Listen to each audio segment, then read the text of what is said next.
Hey everybody, let's go over some numbers really quickly. 2024 stats are out for the state of Tennessee, and I have the surrounding counties, the largest counties that we do business in. So I'm Julia Hurley. In case any of you don't know, I am the broker and owner of Just Homes Group in Knoxville, Tennessee, and we service 18 surrounding counties in the Knoxville area. Number one today is going to be Loudon County, Tennessee. It is directly touching Knox County, and it kind of almost shares a school district. So it's in a situation where it's the bedroom community to Knox County and has the second lowest property taxes for now in the state of Tennessee. So going over, there's 104 metrics for each county. I'm not going to read all 104. I am going to hit the highlights just in case you are looking to relocate to this market. So here we go. Loudon County, Tennessee. Seniors living in poverty has decreased. We have one of the largest retirement areas, Tellico Village, Wind River, Tennessee National, et cetera, et cetera, et cetera. So seniors living in poverty has decreased 5%. Women in poverty has decreased 4%. Poverty in general has decreased 3%. Employment growth increased 12%, but GDP growth decreased almost 1%. So that kind of gives you an indicator of where people actually spend their money. They live here, like I said, bedroom community to somewhere else. African Americans receiving food stamps is up 4.5%, but the cost of living is also up for everybody, $2,800. Oh, that's a lot. Seniors receiving food stamps is down 6%. Hispanics and Latinas receiving food stamps is down 0.5%. Median household income is increased $14,000, and the average wage has increased $5,000. So the average wage for Loudon County is $48,000, quite a bit lower than our neighbors in Knox County.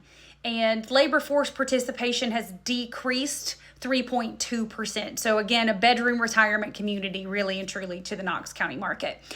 Debt in collections is down 6%, so that's really good. So people have a little bit of extra money there. Debt to income ratio, however, is up 3%. So that's a thing. Children in poverty is down 1.3%, which is really great. Households with children receiving food stamps is down 8%. That's great news overall.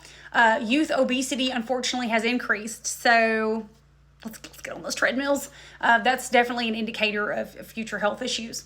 Child care centers increased 0.89%, which means that families can go to work. That's actually really good news.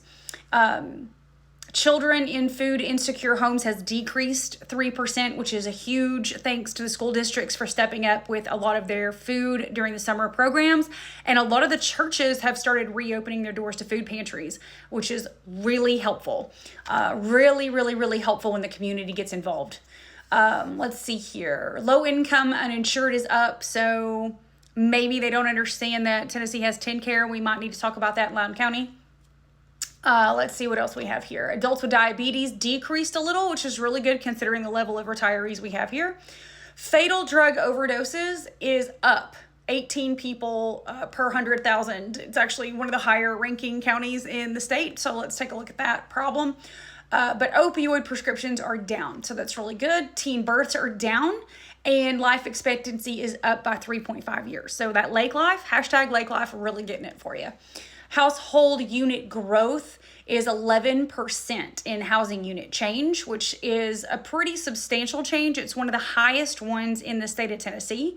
Home ownership is only up 4% though. So make that make sense. A lot of people are building to rent and not necessarily building to sell. So renter cost burden up 5%, home ownership cost up 3%. Housing costs, I already just said that one. Change in median rent, up 4.6%. That's a pretty big change. That's a big change.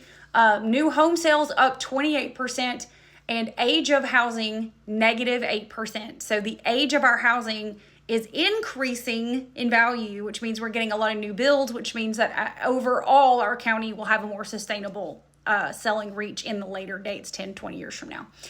Now, here's the kicker. Affordability of rent has increased, meaning it's harder to get rent. It's $10,000 more expensive to rent year over year. And remember, if we scroll up through here, the median income increased $14,000, but the cost to rent increased $10,000. So you're really losing, you're only gaining a few $1,000s in actual income here. Work hours needed to afford that rent has increased 27 hours, increasing us to a 95-hour work week to afford that same amount of rent. So that's tough. So 2 parents working 2 full-time jobs still cannot afford rent in Loudon County. So that's a problem. Home ownership growth for Hispanics is negative 70%. That's not great. Home ownership for African Americans is negative 12%. So we're not really growing in home ownership, but we are growing in rent. So African American rent is up 25%, but renting for Hispanics and Latinos is down 64%. So we're losing some rent there. Incarceration rate is negative 531. So we've actually have less people in jail. Killing it. Loudon County's doing well. Voter registration is up. In-person voter participation is down. That's unfortunate. And then nonprofit giving is way down, $127 per person down as compared to last year. So let's make sure we get that going, because those food pantries and food banks that are feeding these kids that got our good kids in the summer numbers down, let's make sure we keep donating there. Public school salaries in Loudon County are up, and they're well over the median income at $54,000 a year.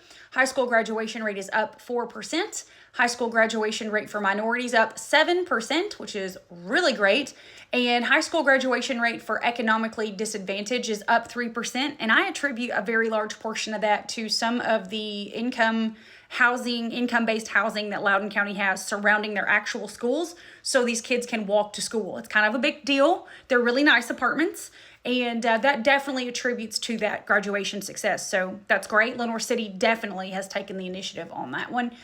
Post-high school education attainment up 9%. So Loudon County kids are going to college more or getting some sort of post-high school certificate, which is a huge rate in the future workforce development. So that's something to look at. Unfortunately, the residents commute to work outside of Loudon County, so again, bedroom community, is up 7.3%, meaning they have to travel further and longer to go and get jobs. So that's an issue that we may need to look at in the future. Gigabyte internet availability is negative 16%. So a lot of people come out here, they want to hang out, they want good internet. Lake life or no life, I guess. So it's we really need to work on that in Loudon County, Tennessee. Rural broadband access is up 4%, but again, internet availability down. Renewable energy production is up 195%. I'm going to attribute that to Wampler's Farm Sausage and Teddy Wampler Jr., who's doing a lot of work with solar companies and green energy companies. He's bringing that here. We appreciate that. Air pollution's down, flood risk is down, fire risk down. Average cost of energy, however, has increased 5%. So looking at that, Loudon County, bedroom community to Knox County, a very large retirement area, a lot of stats to throw at you very quickly. Slow this video down, take a look at it, pause it, take some notes. If Loudon County, Tennessee is of interest to you, that incorporates Greenback, Philadelphia, Lenore City, and Loudon. Tellico Village has its own sign. It's not its own town. And Wind River and Tennessee National and Avalon are some of our bigger communities from which you can choose. So anyway, Loudon County, Tennessee, as always, thanks for visiting. I'm Julia Hurley, broker and owner of JustHomesGroup.com. Have a great day.